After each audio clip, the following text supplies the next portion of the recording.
and the last speaker for our conference is Francis Bischoff, who'll talk about Lie groupoids and logarithmic connections. Okay, thanks. Yeah, so I want to start by thanking the organizers, well, both for inviting me to speak, but also for putting on this this conference, which I think was really well done. So maybe everyone could join me in clicking your emojis.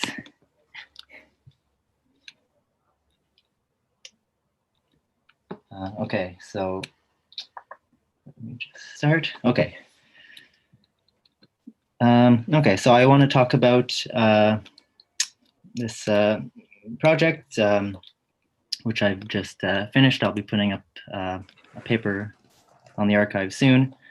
It's about Lie groupoids and logarithmic connections. So what I want to talk about is the study of flat connections with logarithmic singularities, and but using the tools from the theory of Lie groupoids to do this.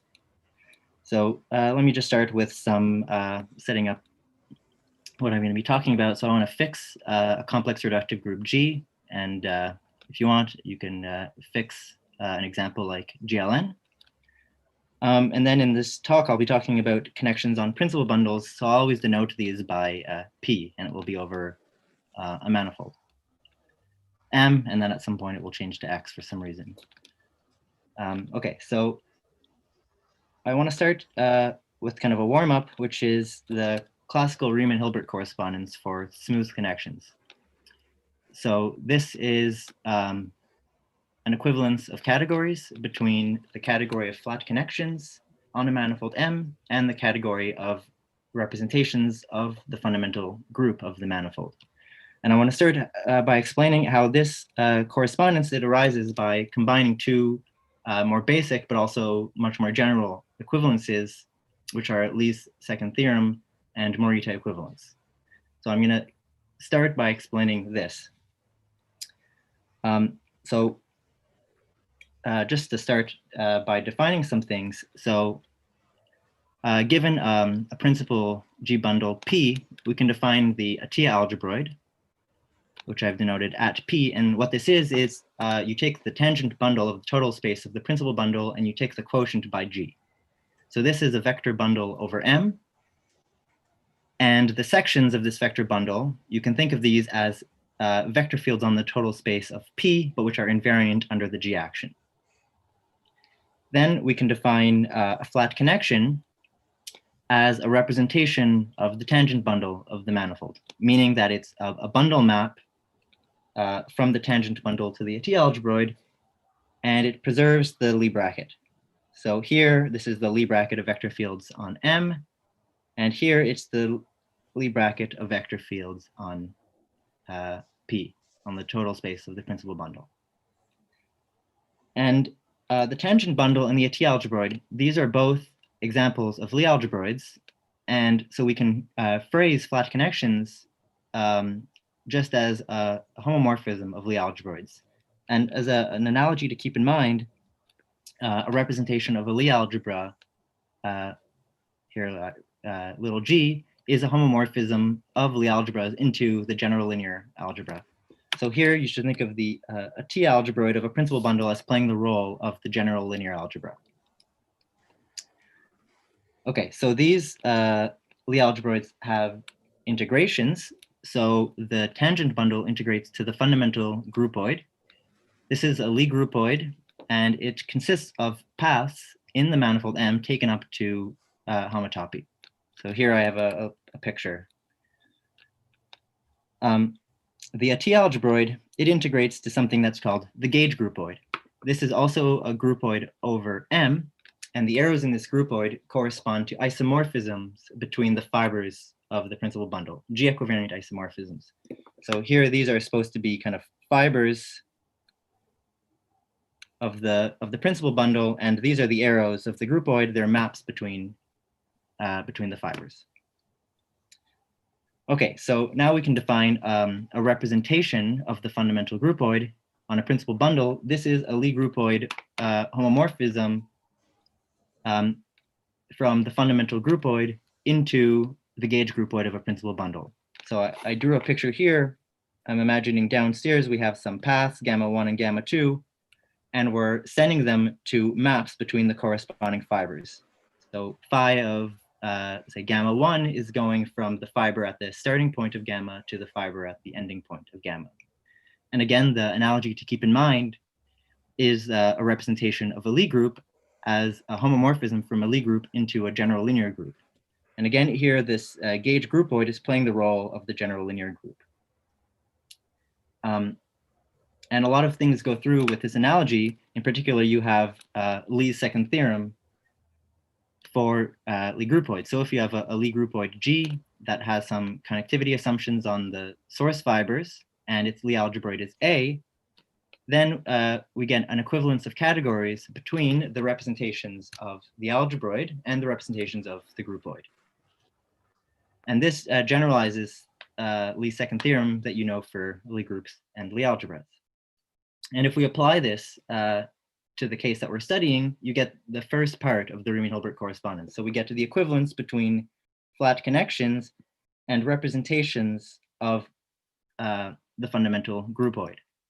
And the kind of the map going from a flat connection to a representation, just what you're probably familiar with. If you have a path on the manifold M and you have your flat connection, then in order to get the corresponding isomorphism between the fibers over the starting point and over the ending point, you use the connection and you solve a parallel transport equation, and it allows you to drag the fiber over the starting point to the fiber over the ending point.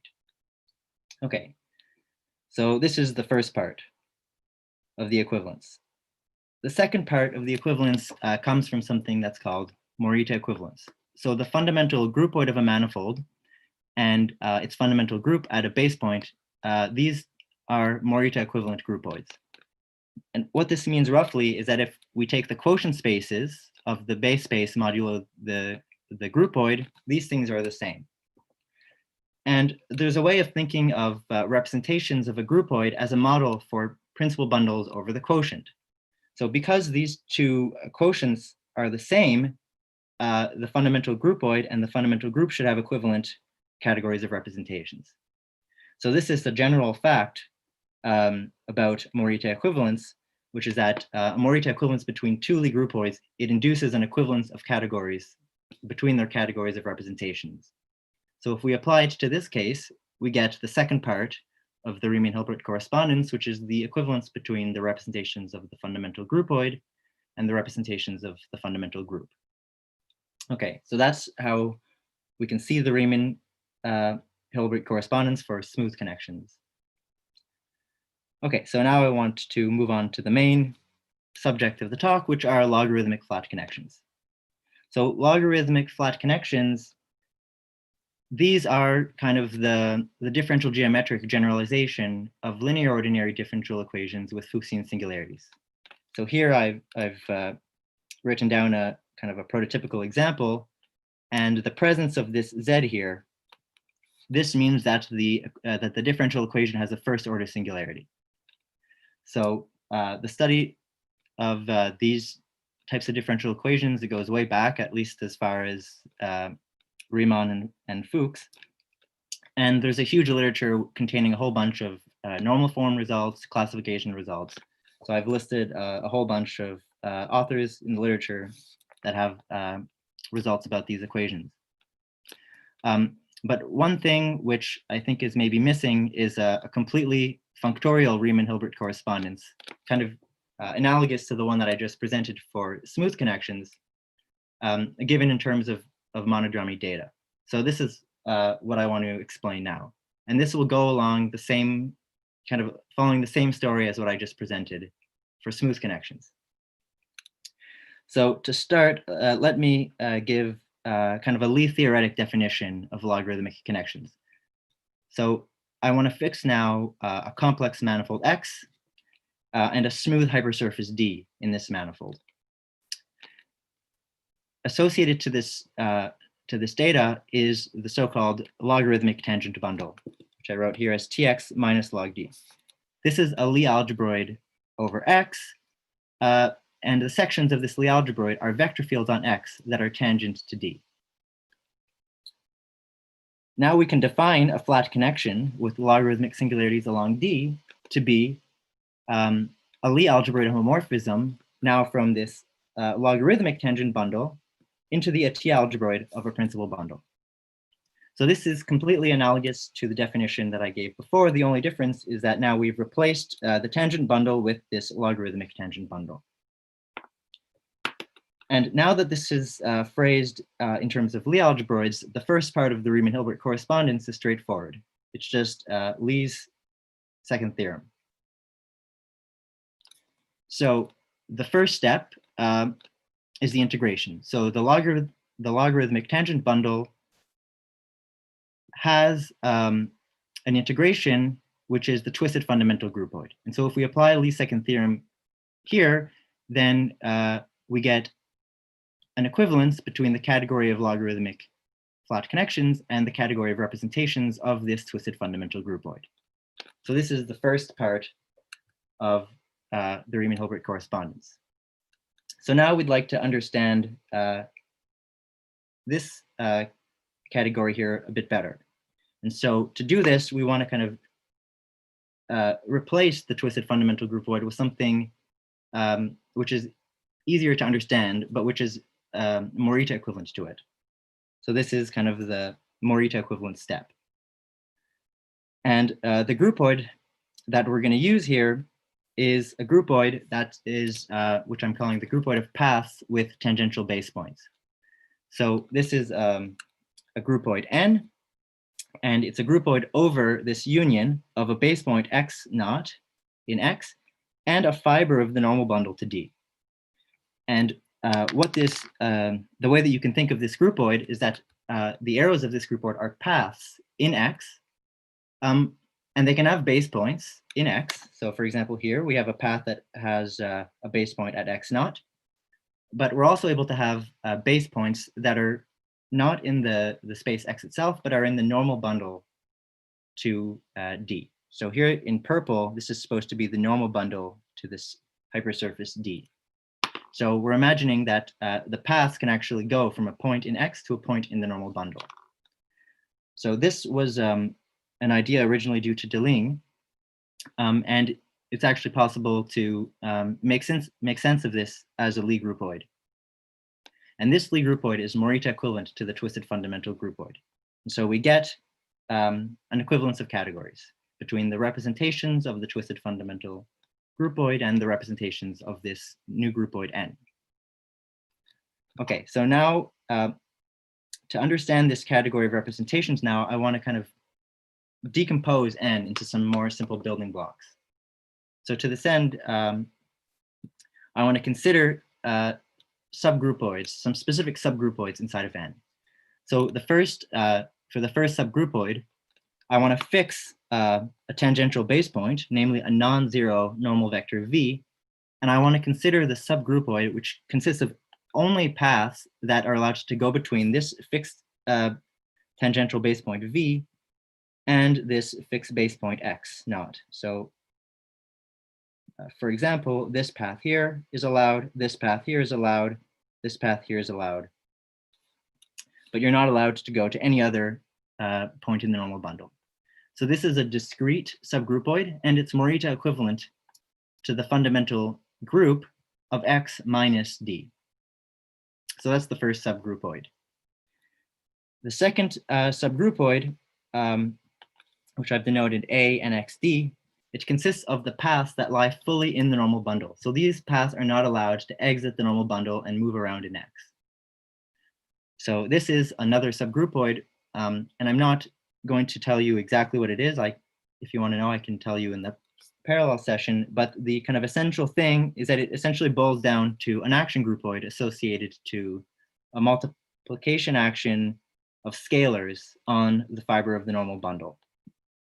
Okay, so these are the two kind of building blocks, and the result, the first result is a sort of Van Kampen theorem, which says that the groupoid N is completely built up out of these two building blocks.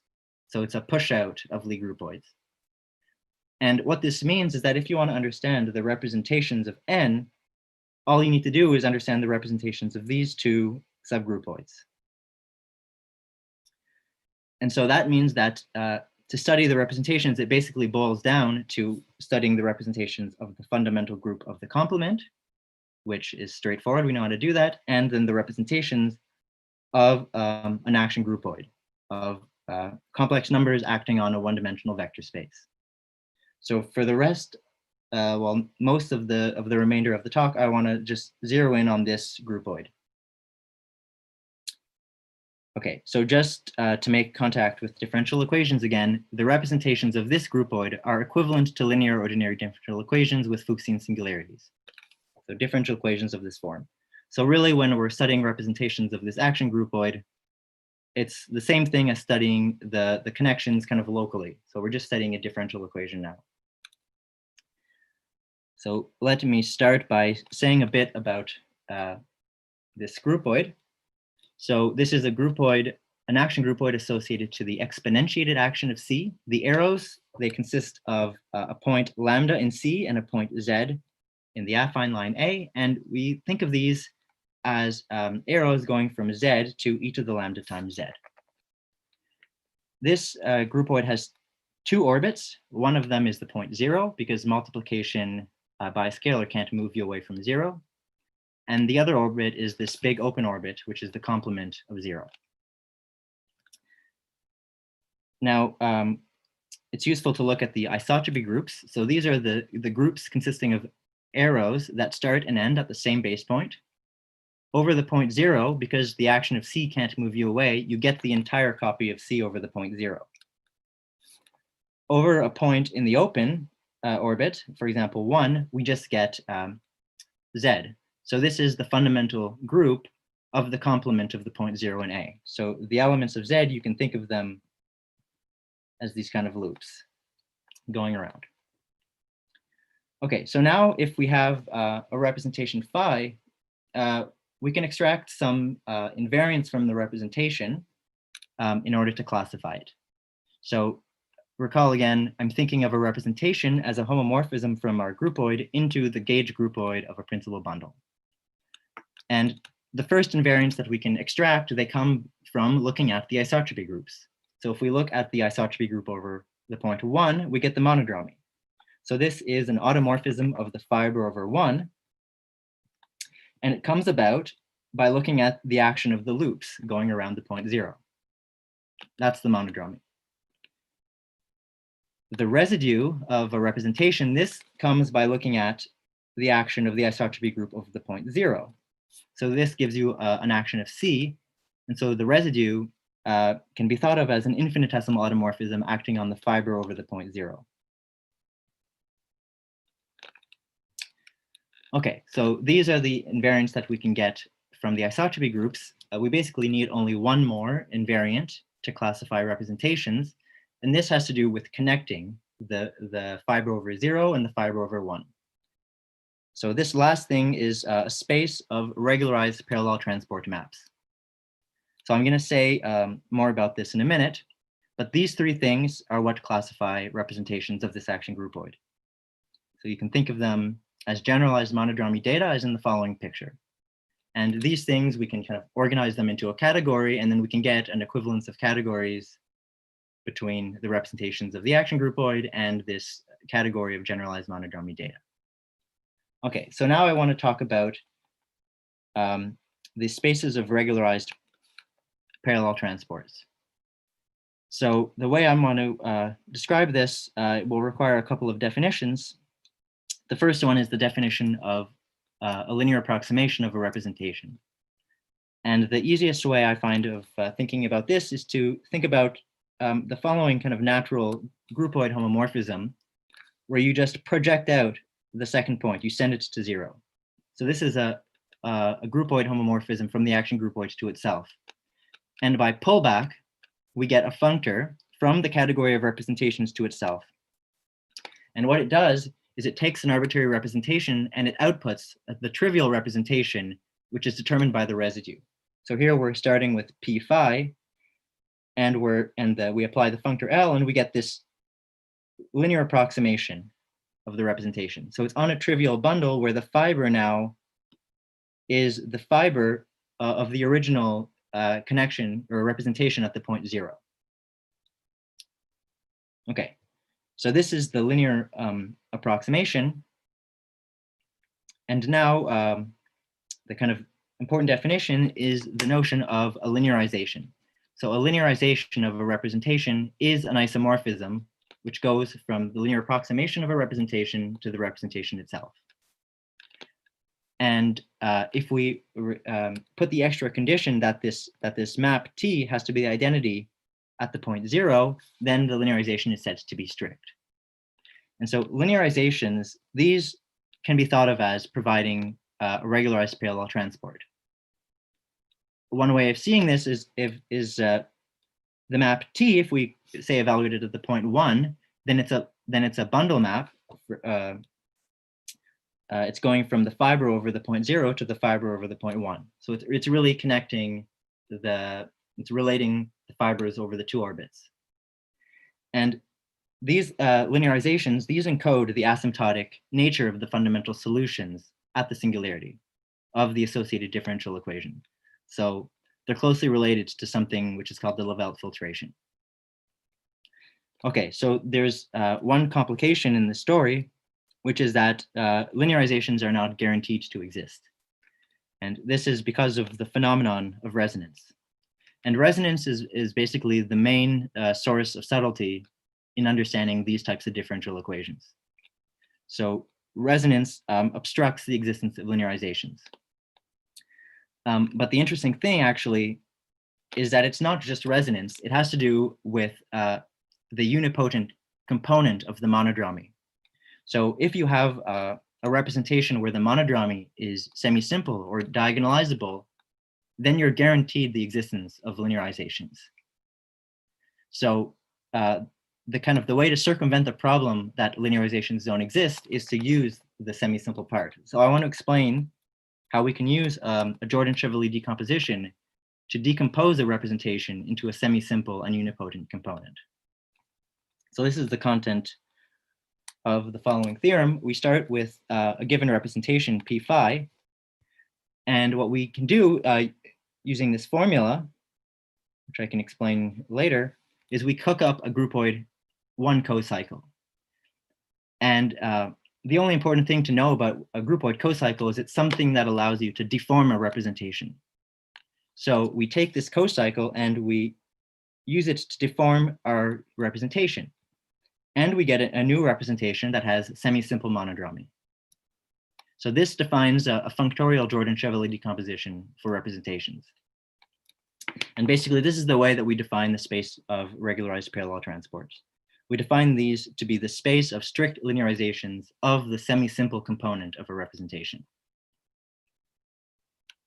Okay, so this is all I want to say about the representations of this action groupoid. I want to now kind of zoom out again and go back to the general case. So just to recap, we saw that we start with a manifold X with a hypersurface D, and we're studying the category of logarithmic connections, flat connections, and using Lee's second theorem and Morita equivalence, we've gotten an equivalence between this category and a category of representations of a groupoid N. And we saw that this groupoid N can be thought of as a groupoid of paths in X, but which have tangential basepoints on the normal bundle to the hypersurface. And then we saw that this groupoid, it decomposes into these simple building blocks, which consists of the fundamental group of X minus D and then this action groupoid. And then we've just studied how do we classify representations of this action groupoid. Okay, so now we can just put everything together. And this will kind of combine, we put all the pieces together and it will give us a functorial Riemann-Hilbert correspondence for logarithmic connections in terms of generalized monodromy data. So in order to do this, we need to define a category of generalized parallel transport. I can describe this more in the parallel session, but it basically consists of the data of a representation of X minus D, and then over the divisor, we get these infinitesimal residue symmetries, and then connecting the points over D and then the point X naught.